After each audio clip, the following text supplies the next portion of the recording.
میرے پاس کوئی اور شے ہوتی تو میں بچا کے نہ رکھتی، بیٹے دے کے نا حاضری لگوا کے تو واپس دروازے پہ لے گئی۔ تو حضرت سیدنا عبداللہ ابن عمر فرماتے ہیں بی بی بول رہی تھی تو میرا جذبہ جہاد بڑھ رہا تھا، اپنے بیٹوں کو کہنے لگی میں تمہیں حضور کے پاس چھوڑ کے جا رہی ہوں، جب تم میدان میں گرو گے تو میں تمہیں دیکھنے آؤں گی، دیکھنا تمہاری پشت پہ کوئی زخم نظر نہ آئے، جتنے تیر کھانے ہوئے سینے پہ کھانا، اتنے تلواروں کے نیزوں کے زخم برداشت کرنے ہوئے یہاں کھانا، پشت پہ زخم نظر نہ آئے۔ حضرت عبداللہ ابن عمر فرماتے ہو بی بی کی گفتگو میرا جذبہ جہاد بڑھا رہی تھی۔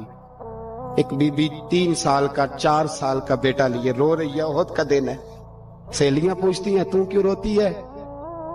وہ کہتی ہے دیکھو میرا خامد بھی بدر میں شہید ہو گیا، بھائی اور باپ بھی، دل کرتا ہے کوئی جوان بیٹا ہوتا تو آج مصطفیٰ کے ساتھ اسے ہی بھیج دیتی، کوئی جوان میرے پاس ہے ہی 3 سال کا تو کیا کروں، 3-4 سال کا بچہ کیا کرے گا؟ پتہ نہیں کیا دلیل آئی، اچانک اٹھی، بیٹے کو سینے سے لگایا، کپڑا ڈالا، مسجد نبوی پہنچ گئی۔ حضرت بلال کہتے ہیں مجھے ملی، کہنے لگی بلال مجھے پتہ ہے حضور تیاری کرا رہے ہیں جنگ کی، پر 2 منٹ اگر میری ملاقات ہو جائے۔ بلال حبشی کہنے لگے حضور ہم ایک بی بی ضد کر رہی ہے۔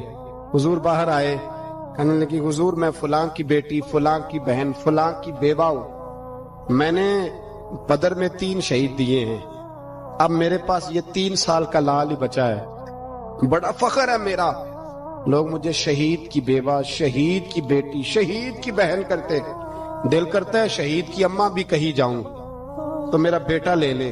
سیدنا بلال کہتے ہیں حضور مسکرائے، کہنے لگے یہ 3 سال کا نونہال کیا کرے گا؟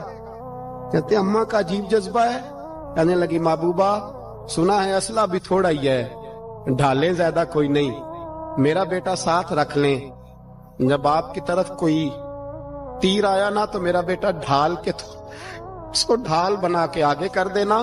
محبوبہ ڈھال تو بانی سکتا ہے نا؟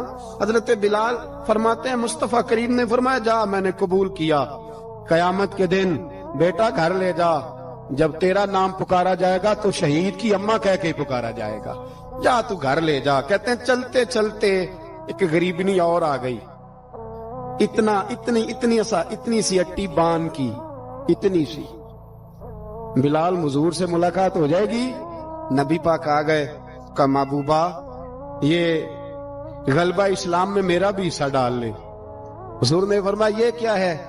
کہنے لگی حضور خامد فوت ہو گیا، اولاد اللہ نے بے نیازی سے دی نہیں، سویرے چرخہ کاٹ کے رزق حلال کھاتی ہوں، میرے پاس نا یہ اتنا سا بان ہے، ایک گھوڑے کی لگام بن جائے گی، محبوبہ حصہ تو ڈال جائے گا نا دین کے لیے، میری قبولیت ہو جائے گی۔ میرے حبیب نے ہاتھ اٹھائے اور دعا مانگی، کہے اللہ جتنا تو میدان کے مجاہدوں کو اجر عطا فرمائے اتنا اس غریبنی کو بھی عطا فرمانا۔ حضرت عمر فاروق رضی اللہ تعالیٰ عنہ رات کا وقت چہرے پہ نقاب ڈال کے گلی میں گھوم رہے تھے، میں بھی گلی میں نکلتا ہوں، آپ بھی نکلتے ہیں، لیکن مقصود یہ ہے کہ ذرا پتہ کریں باہر کی ہوا کیسی ہے، مقصود یہ ہے کہ پتہ کریں کہ آج برگر کس دکان کا اچھا ہے، معلومات کریں کہ محلے کی سیاست کس رخ جا رہی ہے، وہ بھی نکلتے تھے، لیکن مقصود یہ نہیں تھا، مقصد سمجھ گئے تھے نا، وہ اس لیے نکلتے تھے کہ پتہ کروں کوئی دکھی تو نہیں، کوئی تکلیف میں تو نہیں، کوئی آزمائش میں تو نہیں۔ دیکھیں نا کام وہی ہے، میں بھی کرتا ہوں، آپ بھی کرتے ہیں، ساری دنیا کرتی، لیکن وہ ایکم احسن عملا، کردار کس کا ستھرا ہے، ذہن کس کا اونچا ہے، ذوق کس کا بڑا ہے۔ زندگی وہ بھی بتا گئے، ہم بھی گزار رہے ہیں، لیکن وہی کمزور باتیں اور وہی روایتی گفتگو اور وہی لب و لہجہ اور وہی دنیا داری کے مخصوص سی ہماری گفتگو، فلاں کیا کر رہا ہے، کہاں پہنچ گیا، اگر پیسے کسی نے نہیں کمائے تو کہاں نکھٹو ہے تب نہیں کمائے، اور اگر زیادہ کما لیا تو کہنے لگے 1 نمبر طریقے سے تو نہیں کمائے جا سکتے، یہ کوئی غلط رستہ بڑی گفتگو ہے، بس نشستن گفتن برخاستن۔ تو اعلیٰ کام، اعلیٰ کردار ان لوگوں، حضرت عمر گزر رہے تھے تو غلام ساتھ تھا، ایک شخص کو دیکھا کہ مدینے کے باہر خیمہ لگایا ہوا ہے، بھئی خیریت ہے، یہاں خیمہ کو لگایا؟ کہنے لگا امیر المومنین سے ملنے آیا، رات ہو گئی تھی تو سوچا یہیں قیام کر لیتا ہوں، صبح ان سے ملوں گا۔ تو فرمایا اندر کسی کے درد سے کراہنے کی آواز آتی ہے، کہنے لگا میری بیوی ہے۔ اور بچے کی ولادت کا وقت آ گیا تکلیف میں. حضرت عمر دوڑے گھر گئے, اپنی اہلیہ سے کہنے لگے نیکی کمانے کا ارادہ ہے؟ اس نے کہا ہے. مقصد سمجھ گئے تھے نا وہ لوگ. بالکل ہے. فرمایا جو ضرورت کی چیزیں ولادت کے وقت ہوتی ہیں لے لے. کچھ گھی لے لیا, کچھ چنے لے لیے, کچھ ضرورت کی چیزیں لے لی, خاتون کو ساتھ لیا. یہ خاتون اول کی بات کر رہا ہوں میں خاتون اول کی بات کر رہا ہوں. حضرت فاروق اعظم رضی اللہ تعالیٰ عنہ امیر المومنین ہے. حضرت عمر نے اپنی اہلیہ کو ساتھ لیا. جہاں وہ شخص تھا وہاں آئے. اہلیہ نے حضرت عمر کے ذمہ کام لگایا, آگ جلا لیں, یہ تیل لے لیں, فلاں فلاں چیز گھی میں ڈال لیں, بنانی شروع کر دیں. فاروق اعظم نے ہاتھ کے اندر پکڑا ہوا برتن, چمچہ, ڈوئی بھی آخ لی دے, پنجابی ہے نا, تو وہ کام کر رہے ہیں, چلا رہے ہیں, آگ جلا رہے ہیں. خاتون اندر ڈیوٹی کر رہی. تو وہ شخص جو تھا نا جس کی بیوی تھی, وہ کہتا ہے میں 2-3 دفعہ کا غلام ادھر آ, فلانی چیز بتا. میرے ذہن میں یہ تھا کہ امیر المومنین نے کو بندہ کھڑا کیا آنے جانے والے مسافروں کا خیال کرے. میرے ذہن 2-4 دفعہ میں نے اپنے لفظوں میں بات بھی کہہ دی, لیکن جب اندر میرے بچے کی ولادت ہوئی تو اندر سے میری بیوی بولی اور حضرت عمر کی اہلیہ بولی اور بول کے کہنے لگی امیر المومنین مبارک ہو, آپ کے دوست کو رب نے بیٹا دیا ہے. وہ شخص کہتا ہے میں باہر کھڑا تھا, وجود تڑپ گیا, آنکھیں برس پڑی. کبھی نہیں رویا تھا پر کیفیت عجیب بن گئی. کوئی تقریر نہیں سنائی, کوئی اعلیٰ شعر نہیں انہوں نے پڑھا. میں نے جو لے کر ان کے سر سے پاؤں تک دیکھا. میں نے کہا یہ وہی شخص ہے جس کا نام لے تو کیسر و کسرا کانپ جاتے ہیں, یہ وہی شخص ہے. میں نے جمعے میں کہا تھا کہ روب کپڑوں کا نہیں ہوتا, روب تو دیانتداری کا ہوتا ہے. ہاں بڑا مال کما کے لوگوں نے بنائی ہوتی ہے کار کوٹھی, تو بندے کھڑے ہو کے کہہ دیتے ہیں 2 نمبر طریقے سے آیا ہے. اور 13ویں-14ویں گریڈ کا ملازم ہو تو اس کے سامنے بہت بڑا افسر ڈر رہا ہوتا ہے یار بندہ دیانتدار ہے, یہ رشوت نہیں لیتا, سفارش نہیں مانتا, یہ میرٹ پہ کام کرتا ہے. تو روب تو آپ کی دیانتداری کا ہے, آپ کی سچائی کا ہے. اپنی زندگی میں جو لوگ مقصد سمجھ گئے, مقاصد پا گئے, کچھ کر گئے, ہم ذرا الجھ گئے ہیں. پہلے اتنا شاندار مکان بناتے ہیں, پھر مرنے کو کس کا دل چاہے. اتنی محنت کر کے جو ہے وہ کوٹھی بنائی ہے تو اب چھوڑ کے کون جائے. وہ تیار بیٹھے تھے. انہیں نبی کریم نے کہا تھا کن فی الدنیا کانک غریب نو عابر السبیل, تم نے مسافروں کی طرح رہنا ہے.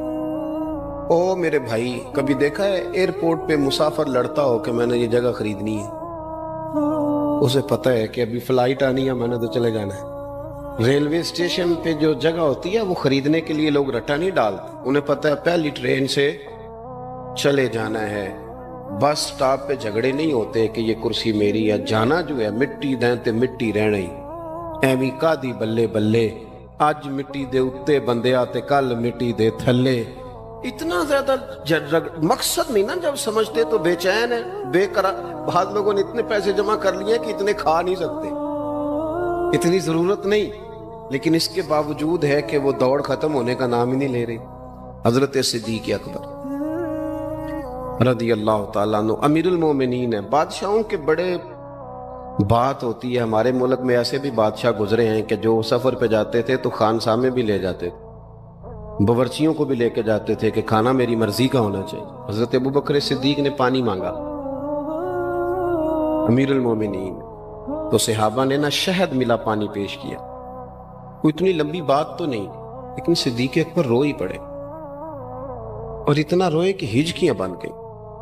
لوگ کہتے ہیں پتہ نہیں تھا کس بات پہ رو رہے ہیں, پر ہم بھی رو پڑے. حضور آپ کیوں روتے ہیں؟ تو آپ فرمانے لگے یار مجھے آسانیوں میں مبتلا کرنے لگے ہو, مجھے ان دنیا کی لذات میں الجھانے لگے ہو. میں حضور کی بارگاہ میں بیٹھا تھا, اللہ کے رسول فرما رہے تھے پیچھے ہٹ جا, پیچھے ہٹ جا, پیچھے ہٹ جا. میں نے پوچھا حضور آپ کس کو کہہ رہے ہیں؟ حضور فرمانے لگے دنیا میرے پاس آئی تھی, وہ قریب کرنا چاہتی تھی مجھے, تو میں نے اسے کہا پیچھے ہٹ جا, میرے نیڑے نہ آنا, دور ہٹ جا. وہ ہٹ تو گئی ہے پر جاتی دفعہ کہہ گئی ہے سونیا آپ تو بچ گئے ہیں, پر آپ کے بعد والے کیسے بچیں؟ تو مجھے سینے سے لگا لے, گلے سے لگا لے, مقصد اپنا سمجھے, اعمال کا حسن پیدا کرے. اگر انسان کا مقصود مال کمانا ہے تو اگر مال مل گیا تو اس کے بعد پھر کیا کرے گا؟ کسی نے طے کر لیا تھا کہ بہت بڑی گاڑی اور بہت بڑا بنگلہ مجھے چاہیے، تو وہ بنگلہ اسے مل گیا، گاڑی آ گئی۔ اب تو مقاصد کیونکہ طے نہیں ہوتے، تو جو چیز انسان چھوٹا سا مقصد طے کرتا ہے وہ اسے حاصل ہو جاتا ہے۔ میں نے ملک سے باہر جانا ہے، گھر سیٹ کرنا ہے، ساتھ والا پلاٹ لینا ہے، ہو گیا سارا کچھ۔ تو اب وہ پھر انسان بے چین ہو جاتا ہے، پریشان رہتا ہے، کہتا ہے سمجھ نہیں آتی مطلب مقصود کیا ہے۔ اللہ تبارک و تعالیٰ نے تو ایک تنکا بے مقصد پیدا نہیں کیا، تو اتنا سونا انسان کیسے بے مقصد پیدا کر؟ تو رب کریم نے ہمیں بتایا کہ مقصد تو تمہارا ہے، مقصد ہے الذی خلق الموت والحیات لیبلوکم ایکم احسن عملا۔ اس نے موت اور حیات اس لیے پیدا کی ہے تاکہ پتہ چلے تم میں اچھے عمل کون کرتا ہے، تم کس قدر زیادہ اپنے رب کی عبادت کرتے ہو، کس قدر زیادہ اس نے اخلاق کا مظاہرہ کرتے ہو، کس قدر زیادہ لوگوں کی خدمت کرتے ہو، کس قدر زیادہ تم دین کی تبلیغ میں، اشاعت میں، ابلاغ میں، ترویج میں کردار ادا کرتے ہو۔ با مقصد تمہیں بنایا، با مقصد اچھا ترین عمل تم میں سے کون کرتا ہے؟ اس لیے موت اور حیات پیدا کی تھی کہ تم نے ستھرے سے ستھرے اعمال، بہتر سے بہتر کردار، اعلیٰ سے اعلیٰ تمہارا انداز زندگی۔ دیکھیں ہم نے لوگوں کے ساتھ مل کے رہنا ہوتا ہے، بہت ساری چیزیں ایسی ہوتی ہیں کہ جو تکلیف کا سامان بنتی ہیں۔ اب انہی لوگوں کے ساتھ اللہ نے ہمیں مل کے رہنے کا حکم دیا، ان کے حقوق ادا کرنے کا حکم دیا، تو ساتھ ساتھ نہ درگزر کا بھی کہا، معافی کا بھی کہا۔ جب انسان معافی کر دینے والا ہو جاتا ہے، درگزر والا ہو جاتا ہے، تو پھر وہ بڑا ہو جاتا ہے، بڑے دل والا ہو جاتا ہے، بڑے حوصلے والا ہو جاتا ہے، بڑے ضرب والا ہو جاتا ہے، اس کی زندگی حسین ہوتی۔ تو یہاں آئے تھے کچھ کام کرنے، وہ جو ہم نے مقصود بنائے تھے نا، مطلب اچھے کپڑے، اچھی دنیا داری، اچھی گاڑی، اچھا موبائل سیٹ، وہ چونکہ مقصود نہیں تھا تو ان چیزوں کے حصول کے باوجود بھی لوگ پریشان ہیں۔ مقصود یہ تھا کہ بہترین عمل، سونا عمل، اعلیٰ ترین عمل میرے رسول پاک صلی اللہ علیہ وسلم کے غلاموں نے نا وہ عمل کر کے دکھایا۔ اعلیٰ ترین مزاج رکھتے تھے اور اعلیٰ ترین خدمت، یعنی لوگ ان کا کردار دیکھ کے نا، کردار اور عمل دیکھ کے، ہم تو لمبی تقریریں کرتے ہیں، باتیں کرتے ہیں، بڑا کچھ بتانا پڑتا ہے، لیکن وہ بس تھوڑا سا نا لوگ ان کے پاس اٹھتے بیٹھتے تھے، آتے جاتے تھے۔ اتنی دوڑ ہے کہ آگے بڑھ کے اور لینا ہے، اور لینا ہے، عالم مزید کا رٹا، وہ سمجھ گئے، ہم نہ اڑے ہوئے۔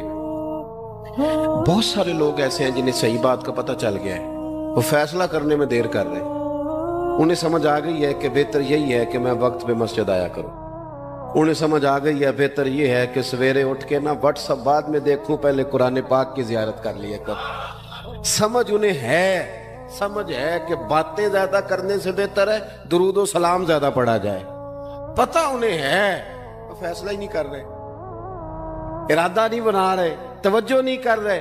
جب بہت زیادہ بندہ دنیا داری میں الجھ جاتا ہے نا، بہت زیادہ، آسانیاں تو بندے کو جینے نہیں دیتی۔ پہلے انسان کہتا ہے کہ موٹر سائیکل ہو جائے نا تو چلو سفر آسان ہوگا، پھر موٹر سائیکل کہتا ہے ٹائر 2 ہیں، 4 ٹائروں والی ہونا، چلو مہران ہی ہو جائے خیر ہے، لیکن مہران میں بیٹھتے ہی اسے خیال آتا ہے کہ اس کی تو سیٹیں تنگ ہیں، پھر اس سے بڑی گاڑی چاہیے۔ یہ روز دوڑ ہے، بانج فقیروں کسے نہیں ماریا، اے ہوئی چور اندر دا، یہ دوڑ ہے، یہ ختم۔ حضرت ابوبکر صدیق رضی اللہ تعالیٰ عنہ امیر تھے، ہمیں تو نا جی ایک سے ایک کھانا، اور آج یہ نہیں کھانا، آج میری مرضی کا کھانا، یہ میری مرضی کا، یہ میرے بچے کی مرضی کا، یہ فلانے کی مرضی کا، وہ خواہشات کا انبار۔ اور نفس بچے کی طرح ہوتا ہے، خواہش پوری کرو تو فوراً ہی دوسری بھی بتا دیتا ہے، دوسری پوری کرو تو تیسری کی بھی خبر دے دیتا ہے۔ ہم نا چونکہ الجھ جاتے ہیں، پھر وہ الجھاؤ ہمیں باہر نہیں نکلنے دیتا۔ اگر تھوڑا تھوڑا کر کے، میرا مطلب یہ ہے کہ زندہ رہنے کے لیے روٹی کھانی ہے نا، مثلا روٹی کا لطف کتنی دیر ہوتا ہے، جتنی دیر منہ میں چباتے ہیں، اس کے بعد ختم۔ تو کپڑا تو پہننا تھا بدن چھپانے کے لیے، اس میں وہ کدھر سے آ گئی ساری کہانیاں جو آج بن گئی ہیں، بن گئی. اور اتنے میں نے عجیب و غریب نظام دیکھا ہے کہ نوجوان ہے، اچھا بھلا سیانا آدمی، کپڑے اس نے تازے سلوائے ہیں اور 99 لوگوں نے کہا ہے صحیح لگ رہا ہے، تو صرف ایک نے کہا نہیں ٹھیک لگ رہا. وہ پریشان ہو جاتا ہے، کہتے بھی اس کا کچھ کروں. کیوں؟ اس لیے کہ یہی سارا مقصود سمجھ لیا ہے، کپڑے پہننا، اسی میں الجھ جانا. میں اکثر دوستوں سے کہتا ہوں، میں خود کسی دوسرے کی بات نہیں کرتا، بہت زیادہ عمر نہیں میری، میں خود جایا کرتا تھا.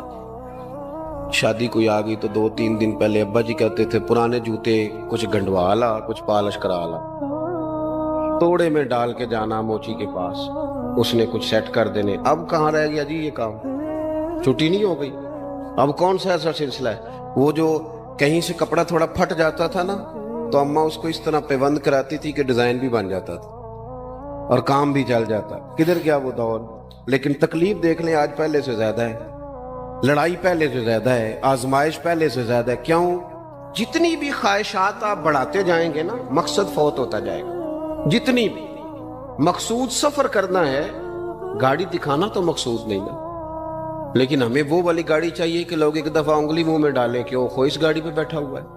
ہم مقصد سے پیچھے ہٹیں گے جب پھر تکلیف میں آئیں گے، پھر آزمائش. زندگی میں ہم نے جو چیزیں مینج کی ہیں وہ ساری دوسروں کے لیے، ہمارے لیے کوئی شے بھی نہیں.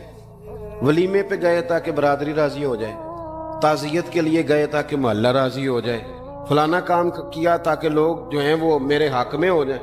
ساری زندگی دوسروں کے لیے جی کے گزار دی، اور آپ نے 99 نیکیاں کی، ایک خامی آئی تو لوگ تو وہ تھے جو پھر بگڑ گئے. بہتر نہیں بندہ رب کو ہی راضی کرے. واللہ ورسولہ احق ان یرضوہ، اللہ اور اس کے رسول کا زیادہ حق ہے کہ انہیں راضی کیا جائے، ان کا زیادہ حق. اپنی زندگی میں معاملات کو ترتیب دیں، ایک مخصوص ذہن بنائیں. اتنا سویرے قرآن شریف پڑھنا ہے، اتنا درود پاک، اور یہ راز ہو ہمارا اور ہمارے رب کا، یہ راز ہو. اتنی دیر مصلی پہ بیٹھنا ہے. میرے ایک دوست ہیں ڈاکٹر صاحب، میں بیٹھا تھا تو وہ ایک شخص کو کہہ رہے تھے تیرے دل میں کچھ باتیں ہیں، نکال دے تاکہ تیری ٹینشن ریلیز ہو جائے، تیری صحت ٹھیک ہو جائے گی. تو بندہ کہہ رہا تھا اچھا ٹھیک ہے ڈاکٹر صاحب. تو میں نے کہا کہ اگر آپ اجازت دیں تو ایک بات میں بھی کر لوں. انہوں نے کہا آپ بھی کر لیں. تو میں نے کہا ڈاکٹر صاحب کچھ دکھ بڑے ذاتی اور نجی ہوتے ہیں، بندہ کسی کے سامنے کہہ ہی نہیں سکتا، بڑے ذاتی قسم کے ہوتے ہیں. وہ آپ کسی کے سامنے جتنا مرضی کوئی قریبی ہو، وہ بندے کی اپنی اندر کی کچھ ایسی تکلیفیں ہوتی ہیں اندر کی. آزم گنڈاں دے وچ گنڈاں 10 کیڑی کیڑی کھولا، بڑے مسئلے ہوتے ہیں، آپ کیسے بیان کر سکتے ہیں؟ سوال ہی نہیں پیدا ہوتا. تو کہنے لگا پیر صاحب حال تو ہوگا نا. میں نے کہا بالکل ہے. ہمیں ہمارے دین نے دعا سکھائی ہے، جو کسی سے نہیں کہہ سکتے وہ اپنے رب سے کہہ دو. اللہ کے حضور عرض کر دو، کشکول طلب دراز کر کے کہہ دو مالک یہاں پریشان ہوں. وہ بڑا کریم ہے، عطا بھی کرے گا اور پردہ پوشی بھی فرمائے گا. اپنے اللہ کے ساتھ اپنا تعلق مضبوط کریں. اپنی زندگی میں حسن اعمال کا پیدا کریں، اعمال کا، کہانیوں کا نہیں، باتوں کا نہیں، تصویروں کا نہیں، نئی سے نئی پکچر کا نہیں، اعمال کا. اور خوبصورت ترین طریقہ ہو. دیکھیں نا، مشکل سے بھی تو نماز پڑھنی ہے نا. سویرے ابا بڑے غصے میں تھے تو پھر مجھے اٹھنا ہی پڑا، تو اس طرح بھی تو پڑھنی ہے. تو اگر بندہ ذوق سے اٹھے اور ذرا سونا کر کے وضو کرے اور ذرا صحیح کر کے مصلی بچھائے اور سجدہ کرے تو ذرا ذوق سے کرے. مجھے سوز دے، مجھے ساز دے، مجھے نیم شب کا نیاز دے، دم سجدہ خود کو میں توڑ دوں، مجھے ایسا ذوق نماز دے. اس ذوق کے ساتھ آگے بڑھے. مقاصد جب بندہ سمجھ جاتا ہے نا، مقاصد، پھر اس کے لیے آسانی ہوتی ہے. میں نے عرض کیا تھا زیادہ باتیں نہیں کرنی، مقصود تو ایک پیغام دینا ہے. اب ہم نے جانے والوں کے لیے کیا کرنا ہے؟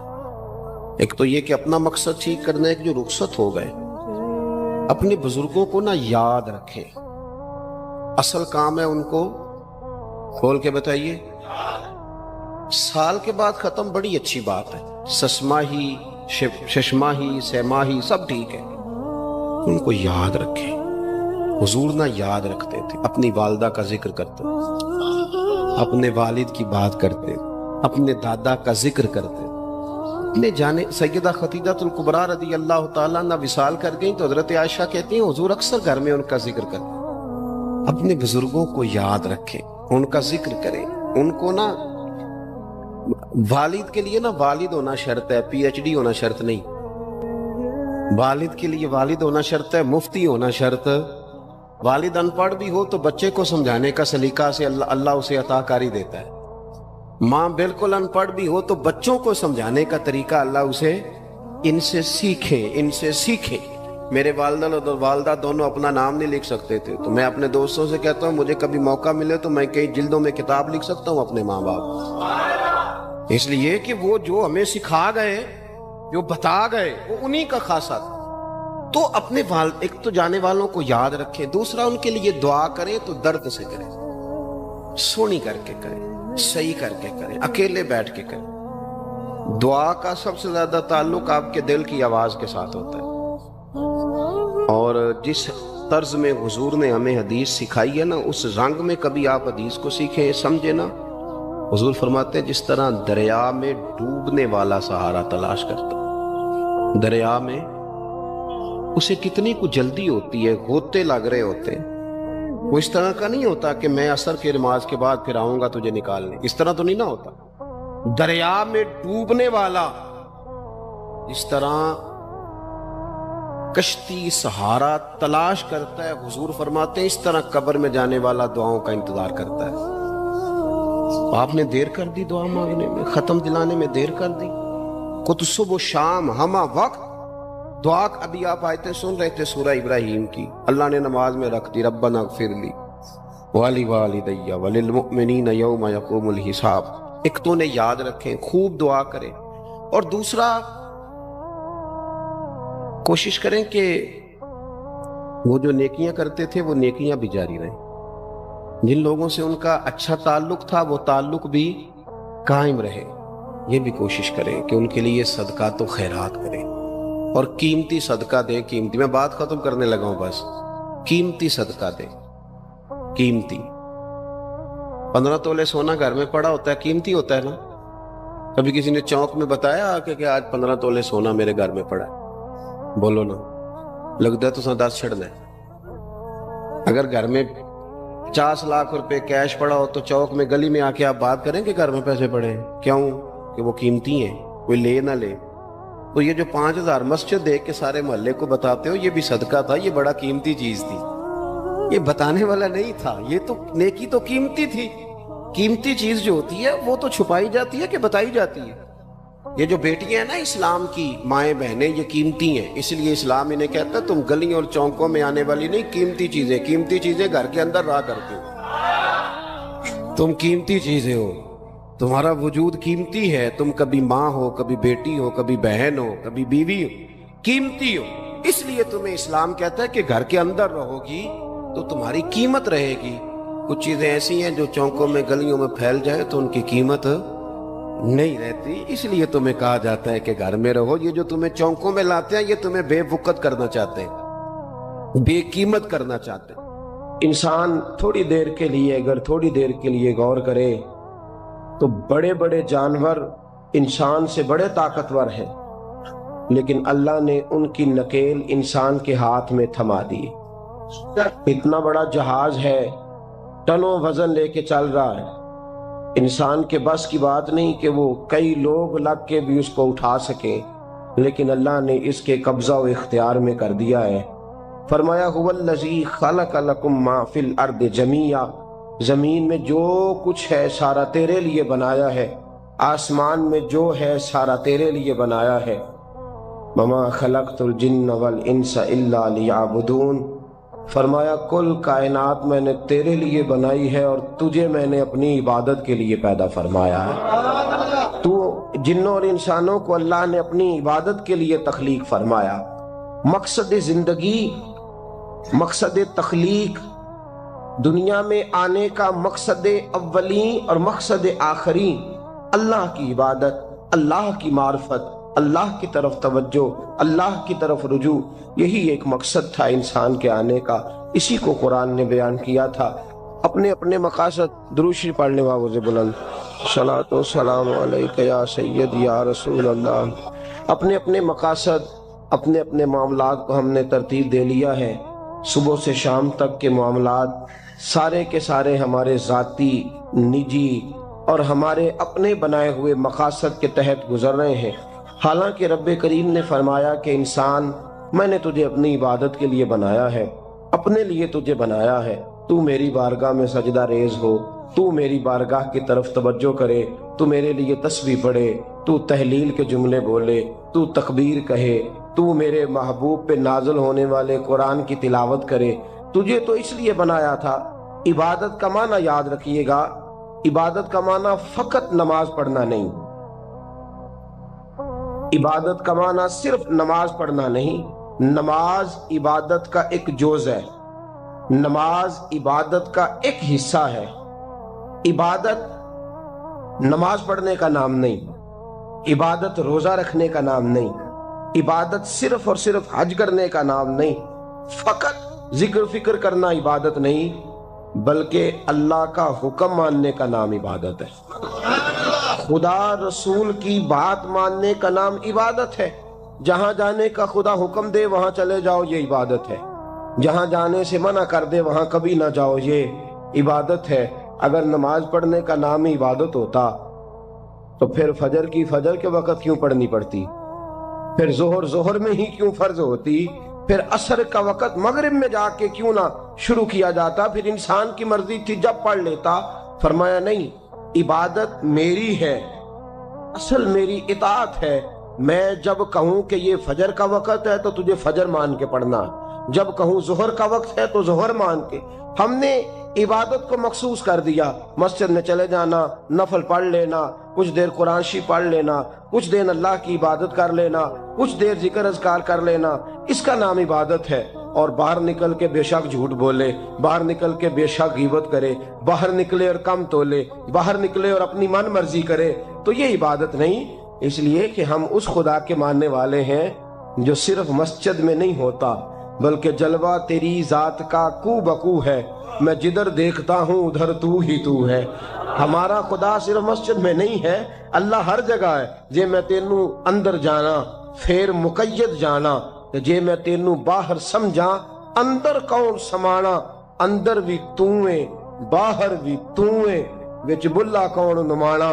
اصل بات یہ ہے کہ جب خدا ہر جگہ ہے تو اللہ تبارک و تعالیٰ کا حکم ہر جگہ ماننا ہے، ہر جگہ اطاعت کرنی ہے، ہر لحاظ سے۔ رب کی بات ماننے کا نام عبادت ہے، اللہ کی، اس کے رسول الپاک صلی اللہ علیہ وسلم کی بات ماننے کا نام، توجہ ہے آپ کی میری بات پہ؟ عبادت کا مفہوم سمجھیے گا، عبادت کا مفہوم سمجھیے گا۔ ہمارا وہ دین نہیں جو پنڈتوں، جوگیوں، راہبوں کا مذہب ہے کہ جنگلوں میں نکل جاؤ، تسبیح لے لو، میں کھٹکتا ہوں دل عالم میں کانٹے کی طرح، اور تو فقط اللہ اللہ اللہ۔ یہ مذہب نہیں۔ ہمارا دین کہتا ہے مسجد میں بیٹھ کے جو ذکر کرے گا اسے بھی ثواب ملے گا، اور جو محنت کر کے کما کے بچوں کو کھلائے گا اسے بھی ثواب ملے گا۔ ہمارا دین یہ کہتا ہے جو مسجد میں بیٹھ کے قرآن پڑھے گا اسے بھی ثواب ملے گا، اور جو گلی میں پڑا ہوا کانٹا اٹھا دے گا اسے بھی اللہ اجر عطا فرمائے گا۔ اللہ کا حکم ماننا، اللہ کا حکم ماننے کا نام عبادت۔ محمود غزنوی کے پاس ہیرا ہے، محمود غزنوی کے بڑے غلام تھے تو ایک بڑا پیارا تھا اسے، آپ جانتے ہیں اس کا نام کیا تھا؟ ایاز محمود غزنوی کو بڑا تو حسد شروع ہو جاتا ہے ہر جگہ، اللہ ماشاءاللہ۔ لوگ کہنے لگے بادشاہ ہر وقت اسی کو پیار کرتا رہتا ہے، ہر وقت اسی کی طرف توجہ کرتا رہتا ہے۔ بادشاہ نے ایک دن آزمانا چاہا، اتنا ہیرا تھا، موٹا ہیرا بادشاہ کے پاس۔ بادشاہ نے ایک وزیر صاحب کو بلایا، کہا یہ اینٹ پکڑو، ہیرے پہ مارو، اسے توڑ دو۔ کہنے لگا بادشاہ بات تیری ٹھیک ہے پر بڑا قیمتی ہیرا ہے، کیوں تڑوا رہے ہیں آپ؟ مال خزانہ میں رکھ دیں، کام آئے گا، کسی نہ کسی جگہ پہ استعمال ہو جائے گا، آپ کیوں اس کو تڑوانے کی ضد کر رہے ہیں؟ بادشاہ سلامت نے کہا اچھا تم نے ٹھیک مشورہ دیا، میں ہی جذبات میں آ گیا تھا۔ ایک دوسرے آدمی کو بلایا، اس کو کہا یہ ہیرا توڑنا ہے۔ اس نے کہا بادشاہ مجھے لگتا ہے پوری دنیا میں اتنا موٹا ہیرا تیرے پاس ہے، کسی اور کے پاس نہیں ہوگا۔ یہ توڑنے کی چیز نہیں، تجوری میں سنبھالنے کی چیز ہے، اسے سنبھال کے رکھ۔ تیسرے کو بلایا، چوتھے کو بلایا، جس کو بھی بلاتا رہا وہ بادشاہ کو سمجھاتا رہا، جس کو بلایا بادشاہ کو سمجھایا۔ ایاز کی باری آئی، کہا ایاز ادھر آ۔ توجہ ہے آپ کی؟ ایاز ادھر آ، یہ ہیرا تو توڑ دے. اس نے اینٹ پکڑی، زور سے ماری، ہیرا توڑ دیا. بادشاہ کہنے لگا بڑا بیوقوف ہے بھئی تو، یہ سارے میرے خیر خواہ تھے، مجھے سمجھاتے رہے اور تو نے خیال ہی نہیں کیا. میں بیوقوف تھا تو بھی ساتھ ہو گیا، توڑ ہی دیا. کہنے لگا بادشاہ غلطی ہو گئی، مجھ سے غلطی ہو گئی، مجھے نہیں توڑنا چاہیے. اس نے کہا اچھا چل چھوڑ، ایک بات بتا، تیرے سامنے جو سب مجھے مشورے دے رہے تھے تو نے کیوں نہیں دیا؟ میں نے تجھے کہا توڑ دے. کیا لفظ ایاز نے کہے، کمال کر دی. کہنے لگا بادشاہ میرے دل میں خیال آیا ہیرا ٹوٹتا ہے تو ٹوٹ جائے، میرے بادشاہ کا حکم نہیں ٹوٹنا چاہیے. یہ ٹوٹتا ہے تو ٹوٹ جائے، یہ کرچی کرچی ہوتا ہے تو ہو جائے، خزانہ خالی ہوتا ہے تو ہو جائے، لیکن میرے مالک کا حکم نہیں ٹوٹنا چاہیے. بادشاہ میں ہر چیز توڑ دوں گا پر میں تیرا حکم نہیں توڑ سکتا. بس دوستو یہی عبادت ہے، بلا مثال و بلا تشبیہ بات سمجھیے گا. جس نے خدا کا حکم توڑ دیا اس نے عبادت نہیں کی، اور جس نے خدا کا حکم اچھا آؤ نماز کے لیے. دکان کا وقت ہے، گاہک بھی زیادہ آ گئے ہیں، رش پڑ گیا ہے، اب تھوڑا وقت مشکل ہو جائے گا، ذرا تھوڑی دیر میں پڑھ لوں گا. ہیرا ٹوٹتا ہے تو ٹوٹ جائے، گاہک آنے کا سلسلہ ٹوٹتا ہے تو ٹوٹ جائے، روزی آنے کا سلسلہ ٹوٹتا ہے تو ٹوٹ جائے. مسلمانوں خدا کا حکم نہیں ٹوٹنا چاہیے، رسول اللہ کا فرمان نہیں ٹوٹنا چاہیے. میرے رسول پاک صلی اللہ تعالی علیہ وسلم کا اقبال نے کیا کہا؟ کہنے لگا اے طائر لاہوتی، اس رزق سے موت اچھی جس رزق سے آتی ہو پرواز میں کوتاہی. کہا خدا کا حکم نہ توڑ بیٹھنا، اور عبادت بھی جس کو اللہ کہہ دے وہ عبادت ہے. ایک بندہ زوال کے وقت نماز پڑھنے کھڑا ہو جائے تو ہو جائے گی، کیوں؟ نماز نہیں پڑھ رہا. اچھا میں آپ کو روایت سناتا ہوں، شیر خدا مولا کائنات حضرت علی المرتضی رضی اللہ تعالیٰ عنہ فرماتے رسول پاک صلی اللہ علیہ وسلم نے ہمیں منع فرمایا جب عید الفطر کا دن ہو یا عید الاضحیٰ کا دن ہو تو تم نے کیا کرنا ہے؟ فجر کی نماز پڑھنی ہے، اس کے بعد اشراق چاشت نہیں پڑھنی، فجر سے لے کر عید کی نماز تک درمیان میں کوئی نماز نہ پڑھنا. جب عید کی نماز ہو چکے پھر تمہیں اجازت ہے جتنے مرضی نفل پڑھو، لیکن فجر سے لے کر عید تک تم کوئی اور نماز نفل درمیان میں نہ پڑھنا. حضرت علی المرتضی شیر خدا کا زمانہ ہے، عید کا اعلان ہو گیا، عیدگاہ میں لوگ کٹھے ہو رہے ہیں. ایک شخص دوڑا آیا، اس نے آ کے نماز کی نیت باندھ لی. توجہ ہے آپ کی؟ میں نے کہا عبادت ہے خدا کا حکم ماننے کا نام. حضرت علی رضی اللہ تعالیٰ عنہ نے نماز کے بعد اس شخص کو بلایا، فرمایا ادھر آ، تجھے نہیں پتا کہ جب تک عید کی نماز نہیں ہوتی کوئی اور نفل نہیں پڑھیں گے؟ کہنے لگا جی میں نے نماز ہی پڑھی ہے، کوئی جرم کیا ہے؟ کوئی نماز پڑھی ہے نا، میں نے سجدہ کیا ہے، کوئی جرم ہے؟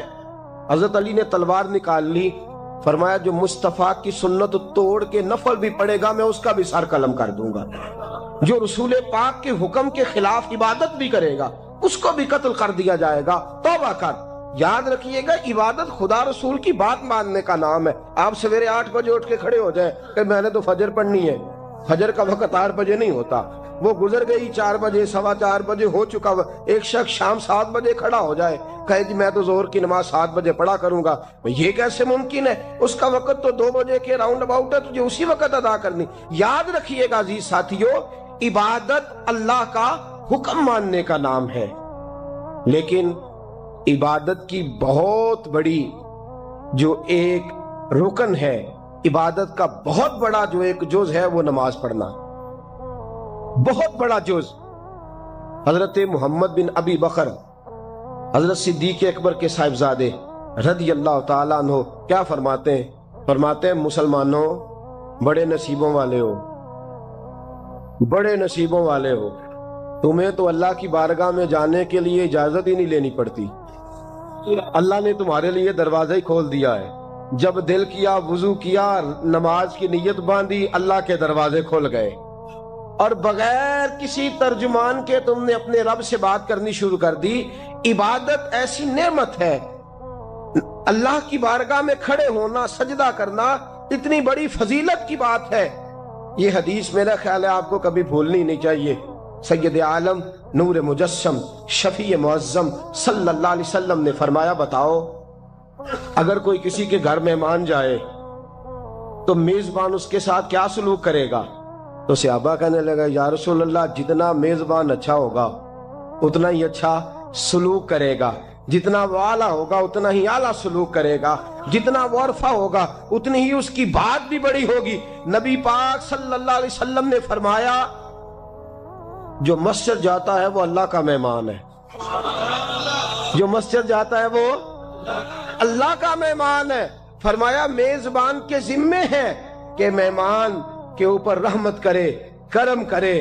فرمایا جب تو مسجد جاتا ہے تو خدا بھی رحمتوں کے دروازے کھول دیتا ہے، اللہ تیرے لیے فضل کے دروازے کھول دیتا ہے۔ نبی پاک صلی اللہ تعالی علیہ وسلم نے فرمایا جب تو اپنے گھر سے مسجد جانے کے لیے ابھی نکلتا ہے، ابھی تو گیا نہیں، ابھی تو نکلا ہے، فرمایا تو نے سیدھا پیر اٹھایا ہے تو تیرا ایک درجہ بلند ہو گیا ہے، تو نے الٹا قدم اٹھایا ہے تو تیرا ایک گناہ معاف ہو گیا ہے، پھر تو نے سیدھا قدم اٹھایا ہے تو تیرا ایک درجہ بلند ہو گیا۔ اپنی اپنی طبیعت ہے نا۔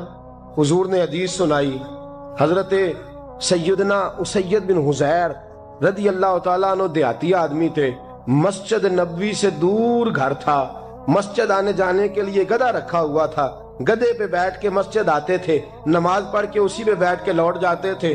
جس دن حضور نے فرمایا نا ایک قدم پہ ایک گناہ معاف ہوتا ہے، ایک قدم پہ ایک نیکی ملتی ہے، گدھا گھاری چھوڑا ہے۔ صحابہ کہنے لگے یار دور کا تیرا سفر ہے، تو آرام سے گدھے پہ آ جا۔ کہنے لگے کیوں؟ میں کیوں گدھے پہ آؤں؟ میں تو روز پیدل آؤں گا، تم سب کے تھوڑے تھوڑے گناہ معاف ہوں گے، تھوڑے تھوڑے درجے بلند ہوں گے۔ میں نے چونکہ دور سے آنا ہے، اللہ میرے زیادہ گناہ معاف فرمائے گا، میرے زیادہ درجے بلند فرمائے گا، میرے اوپر زیادہ کرم نوازی فرمائے گا۔ جو مسجد کی طرف چل کے آیا ایک ایک قدم پر اللہ اس کے درجے بلند کرے گا، ایک ایک قدم پہ اللہ اس کے گناہ معاف کرے گا۔ قرآن مجید کی طرف معانی مفاہیم سمجھنے کا ذوق ہو، میرا رب میرے لیے کیا فرماتا ہے پر جاننا چاہوں۔ یہ سورہ فاتحہ ہے نا، سورہ فاتحہ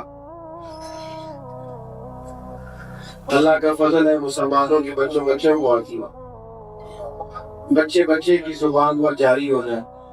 اللہ کے پیارے حبیب صلی اللہ علیہ وسلم نے فرمایا، یہ ذرا اس کا مزہ لیجیے گا۔ حضور فرماتے ہیں، رب فرماتا ہے یہ سورہ فاتحہ آدھی میرے بندے کی آدھی میری ہے، آپ کو بھی اس کا ذائقہ لینا ہو، یعنی یہ میرے اور میرے بندے کے درمیان ہے، تقسیم ہے، کیا بلا سورہ ہے، یہ اس کا مزہ لینا آج کے بعد۔ یہ بندے کے درمیان اللہ کے درمیان تقسیم ہے، وہ کریم ہے نا، اپنے فضل سے کہہ رہا ہے تقسیم ہے۔ کیسے؟ بندہ کہتا ہے الحمدللہ رب العالمین الرحمن الرحیم مالک یوم الدین ایاک نعبد و ایاک نستعین، یہ اس نے اپنے رب کی حمد کی، اللہ کی تعریف کی، اللہ سے استعانت کا سوال کیا، اپنی ساری عبادتیں نیاز مندیاں اس کے حضور پیش کر کے نا، اب بندہ اپنا حصہ اپنے مالک سے طلب کرتا، کہتا ہے اہدنا الصراط المستقیم۔ دنیا میں سب سے زیادہ تکلیف میں وہ بندہ ہوتا ہے جو الجھا ہوا ہوتا ہے۔ اب میں ساری باتیں کیسے آپ کو سمجھاؤں گا؟ تو بھائی ساری بندے کے پاس میں اس کے موجود ہو، قد بڑا اونچا ہو، رنگ بڑا پیارا ہو، لیکن اگر اس کے پشت پر کرتے پہ لکھا ہو کسی کو ملے تو فلان ڈریس میں موجود، شعور ہی نہ ہو، اس کے پاس ذہنی استعداد بھی نہ ہو، اور اس کے بعد کروڑوں روپیہ پہ ہو تو کس کام کا؟ ہدایت کا نور، شعور کی زندگی اتنی بڑی نعمت ہے۔ میں نے تھوڑی سی دنیا دیکھی ہے کہ ایسی آدمی ہے دنیاوی طور اور کئی ممالک میں بزنس کرتا ہے اور اس کی کمپنی کئی ملکوں میں جانی پہچانی جاتی ہے، لیکن ہدایت کا رستہ اس طرح بات ہے کہ جب وہ اپنی کل کی تسکین کے لیے پیاس کو لگنے کے لیے کھڑا ہوتا ہے تو بت کے سامنے کھڑا ہوتا ہے، تو دنیاوی طور پر ظاہر نہیں بھی اشری ہے، اور اس کے پاس ڈھیر سارے مانا اسباب ہیں. اور میرے یارو دیکھو تو شیطان اتنی بڑی نعمت ہے کہ تم پیدا ہی عثمان کی گود میں ہوا جس نے کہا کہ اشہد ان لا الہ الا اللہ. اب جب تو سورہ فاتحہ یہ دنیا کو دیکھ کر کے لوگ کتنے گمراہ ہیں، مالدار ہونے کے باوجود، ڈگریوں کے باوجود، اب جب تو اللہ سے کہتا ہے نا اہدنا الصراط یا اللہ سیدھے راستے پہ چلا، پھر ہدایت یہ قدر ہوتی ہے. اور پھر کئی لوگ ایسے تھے جو چلے سیدھے راستے پر، آئیوں کے جناب عیسیٰ، لیکن معاذ اللہ کیا حشر کیا ہے سانیوں نے ان کی تعلیمات، عقیدے کیسے کیسے کر دیے. معاذ اللہ سبحانہ معاذ اللہ تبلے کو حقوق ہوتا باشا جناب عیسیٰ کو اللہ کا بیٹا کہنا گمراہ ہو. یہودیوں نے کیا کیا؟ حضرت عزیر کو اللہ کا بیٹا کہہ دیا. معاذ ہدایت آئی تھی برمائے نہ رہ سکے. یا اللہ ہدایت دے اور صراط الذین انعمت علیہم، کون والی دینا جن پر تو انعام فرمائے، غیر المغضوب علیہم ولا الضالین، ان کے راستے سے بچانا جن پر تیرا غضب ہوا، جو گمراہ ہوئے، جو راہ سے بھٹک گئے. اللہ فرماتا ہے میری اور میرے بندے کے درمیان یہ سورت جو ہے یہ تقسیم آئی. اگر آپ کا قرآن مجید کے ساتھ ہو جائے لگاؤ، اگر ہو جائے اسے سینے سے ڈھال، تو آپ یہی کریں جتنی لذت انسان کی روح کو قرآن مجید پڑھ کے نصیب ہوتی ہے، جتنی قرآن مجید پڑھ کے نصیب ہوتی ہے، ایک بہت پریشان دوست میرے پاس آئے اور سمجھدار ہیں، مالدار ہیں، بڑے لکھے ہیں اور معاملات دنیا میں سمجھتے ہیں، تو وہ آگے کہتے ہیں ایک کنجی کھولتا ہوں تو دوسری میرے لیے اور پریشانی والی بات جاتا ہے. ساری زندگی یوں ہی گزر گئی ہے، ایک مسئلہ حل کیا دوسرا تیار رہا ہے، زندگی جبر مسلسل کی طرح کاٹی ہے. بڑی تکلیف میں ہوتی مجھے رمش آپ بتائے میں کیا پڑھوں. تو میرے ان دنوں خود زیر مطالعہ سورہ یوسف میں نے اسے کہا آپ غور سے سورہ یوسف کا مطالعہ. یہ حضرت یوسف یہ نا جو پہلے باپ کے لاڑلے، یہ وہی جناب یوسف ہے جو پھر گمے ہوئے، یہ پھر وہی جناب یوسف ہے جو مصر کے بازار میں، یہ وہی ہیں جو بعد میں شہزادے اور بڑی ان کی اعلیٰ عرفہ خدمت ہوتی ہے کہ وہی جناب یوسف جیل میں ہے. لیکن میرا مالک ہے نا وہ عطا کرنے پہ آیا ہے، تو جس ملک کے وہ کہتی تھی اسی ملک کا انہیں حکمران بنا دیا. یہی انسانی زندگی کی حقیقت ہے. قرآن نے بڑے واقعات بیان کیے، لیکن اس کے بارے میں نحن نقص علیک احسن القصص، یہ جو واقعہ ہے یہ بڑا عظیم ہے، یہ انسانی زندگی کے اتار چڑھاؤ کا بیان ہے. یہ آپ کو متجدد سکھائے گا کہ زندگی میں اسپیڈ بریکر بھی آئیں گے، کبھی کبھی گلیوں میں پانی بھی آئے گا، اور کبھی کبھی ایسا بھی ہوگا کہ آپ کو رات کو اٹھ کے بھی کچھ مشکلات کے بارے میں سوچنا پڑے گا. لیکن رب کریم کی رحمت اگر انسان کے ساتھ ہے، اس کی توجہ اپنے مالک کی طرف ہے، تو پھر اللہ تعالیٰ اسے اعزاز کی منزلیں بھی عطا کرتے ہیں. قرآن مجید سے دلچسپی پیدا کریں. قرآن مجید سورہ یاسین کو ہم دیکھتے ہیں، ایک فصلی میں اللہ تعالیٰ نے دو نبی بھیجے، لوگوں نے بات نہیں مانی ایک اور گئے. اب یہاں تبلیغ و ارشاد کا کام کرنے والے جتنے پریشان ہوتے ہیں وہاں مجھے بولی اتنی محنت ہے، اتنی جدوجہد کی، کچھ لوگ تو گھر نہیں سنتے. 3 پیغمبر بھیجے ہیں، لیکن جب لوگوں نے بات نہیں مانی تو کیا جملہ کہا انبیاء نے، کیسا حسین ہے. کہا بھائی وما علینا الا البلاغ المبین، ہمارے ذمہ تو کھول کر بیان کرنا کو ہم نے کرنی ہے، باقی ہدایت تو اللہ کے دستے گزر. تو میرے عزیز ٹھہراؤ پیدا ہوگا زندگی صفت کا تعین کرے گا. آپ محسوس کریں گے کہ ہم ایک ٹھہراؤ کا شکار ہے. جو بندہ جہاں بھی ہوگا عجیب سے اطمینان اپنی طبیعت میں پیدا کرے گا. شرط یہ ہے کہ وہ قرآن پاک کا طالب علم. قرآن مجید ہر شخص کو اس کے مقام پر قرار عطا فرمائے گا. آج میں نے تلاوت کی تھی اس پر آتا ہوں اور اپنی بات کو سمیٹتا ہوں. ہمارے ہاتھوں میں اسلام کی جو سب سے بڑی صداقت موجود ہے وہ قرآن مجید، اور ہمارے پاس اس وقت نبی کریم علیہ السلام کا جو سب سے بڑا معجزہ ہمارے ہاتھوں میں موجود ہے وہ بھی قرآن مجید ہے. اب کے لوگ کہتے تھے آپ اپنے پاس سے آیات بنا چلا، چیلنج دیا قرآن کا. وَإِن كُنتُمْ فِي رَيْبٍ مِّمَّا نَزَّلْنَا عَلَىٰ عَبْدِنَا فَأْتُوا بِسُورَةٍ مِّن مِّثْلِهِ وَادْعُوا شُهَدَاءَكُم مِّن دُونِ اللَّهِ إِن كُنتُمْ صَادِقِينَ. اگر تمہیں اس میں کوئی شک ہے جو ہم نے اپنے بندہ خاص پہ نازل کیا ہے تو اس جیسی ایک آیت تو بنا کے لاؤ. اور ایک بندے کا چیلنج نہیں، سارے کافر اکٹھے ہو جائے، سب اپنے حمایتیوں کو ایک جگہ. لمبی بات نہیں، صرف ایک آیت پوری سمجھ آئی یادوں میں فارغ. نوجوانوں سنو، اتنی بڑی دلیل. کیا وہ شعر و ادب سے واقف نہیں تھے؟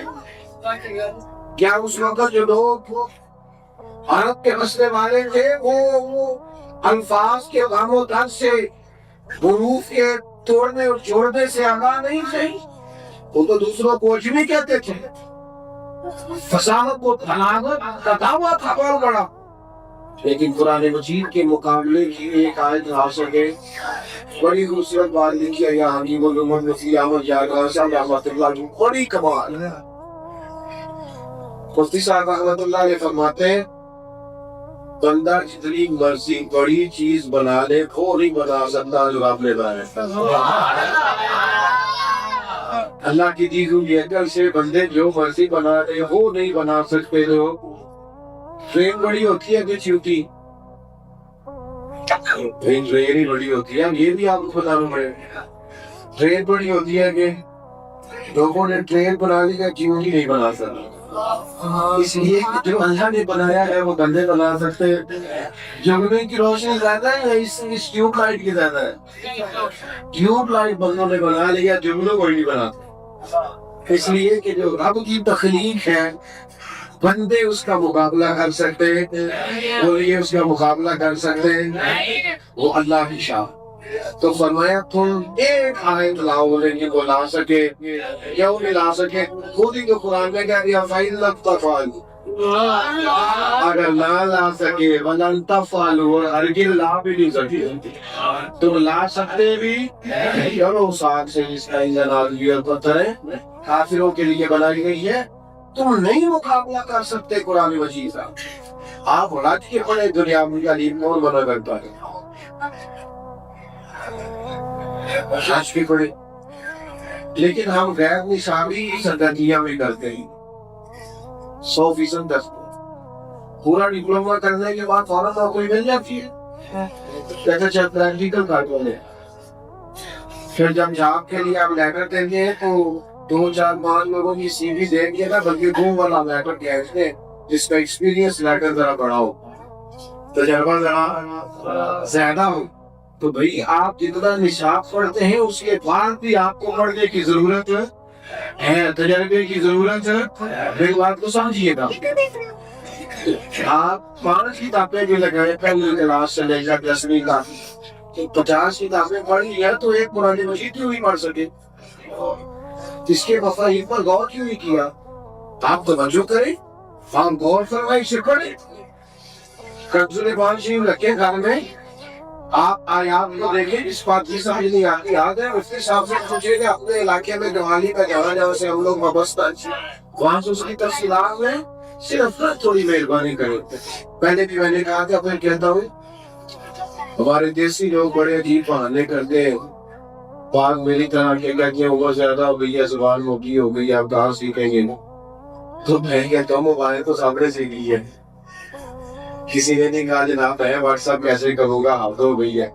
آپ ناراض نہ مجھ سے ہوئیے گا، میں چونکہ کیمروں سے بڑا خیال رکھتا ہوں، ہر جگہ یہ سواری رہتے ہیں اور جہاں نہیں بھی بننا چاہیے وہاں بھی چھوٹے بچوں سے لے کر ضعیفوں پر بزرگوں تک سب کو فوٹو اپلوڈ کرنی آ رہی ہے نا، سب کو لائکس کمنٹس دیکھنے آ گئے نا میرے بھائی. تو جتنی جدید ٹیکنالوجی آتی ہے ہم ساری استعمال کر لیتے ہیں، ہمیں سمجھ آ جاتی ہے نا. گھر میں جتنی چیزیں نہیں آئی ہیں وقت کے لحاظ سے وہ ساری لوگوں نے استعمال کرنے سیکھی. تھوڑا سا نا جو جہاں سے بات شروع کی تھی وہیں آتا ہوں، طلب پیدا کریں. طلب جس چیز کی طلب پیدا ہو جاتی ہے نا، تیری تلاش میں پھرا میں جنگل پہاڑ اور مشت. آپ یقین کریں طلب پیدا ہو جائے تو بندہ تھکتا نہیں، طلب پیدا ہو جائے تو رکاوٹ پاس ہی نہیں ہوتی. کبھی طلب پیدا ہو جائے نا تو حضرت عبداللہ ابن عباس فرماتے ہیں جس رات نہ پڑھوں قرآن مجھے کہتے ہیں آج تمہیں پڑھی نہیں، پھر تو جناب دل لگ جاتا ہے، پھر تو طبیعت مائل ہو جاتی ہے. پھر تو وہ فرماتے ہیں کہ میرے اونٹ کی لگیم بھی گم ہو جائے تو میں قرآن مجید سے پوچھتا ہوں. طلب پیدا کریں گے، ذوق پیدا کریں گے. آپ کوئی بھی بات ایسی ہو جائے نا جس سے گھر والے خوش ہو تو بندہ وہ بات جا کے گھر سے بات ہو. تو بھائی آپ نے جو آیات سیکھی، جو ترجمہ سیکھا، جو جہاں سے کچھ پڑھا، تھوڑا سا کبھی اسے بھی کھول لے گھر کے اندر، تھوڑا سا غور کر لے گا. جناب آج کمال ہو گئی ہے، یہ بات یہ پہلی دفعہ میں نے سنی، یہ پہلی دفعہ سمجھ لیا. یہ بھی رنگ ہے طلب پیدا کرے. دین بڑا مزہ، جو دین کے طالب علم ہو جاتے ہیں نا آپ یقین کریں، اور پتہ ساری زندگی طالب علم رہتا ہے. وہ نئی سے نئی چیز پڑھتا ہے نا. ابھی بھی کبھی بیٹھے ہوتے ہیں تو پھر اچھی پینسل سے حاشیہ لگاتے ہیں جملے کے نیچے، یہ کیا لکھ لیا یار مفسرین، کمال ہو گئی. اور پھر اس کا لطف لیتے ہیں کئی دنوں کئی راتوں اس کا مزہ لیتے رہتے ہیں. یہ ذوق پیدا کریں. اللہ کی بارگاہ میں دعا کرتا ہوں اللہ تبارک و تعالی جن کلاسز کا آغاز کیا جا چکا ہے اور کیا جا رہا ہے، اللہ تعالیٰ سب کو کامیاب فرمائے.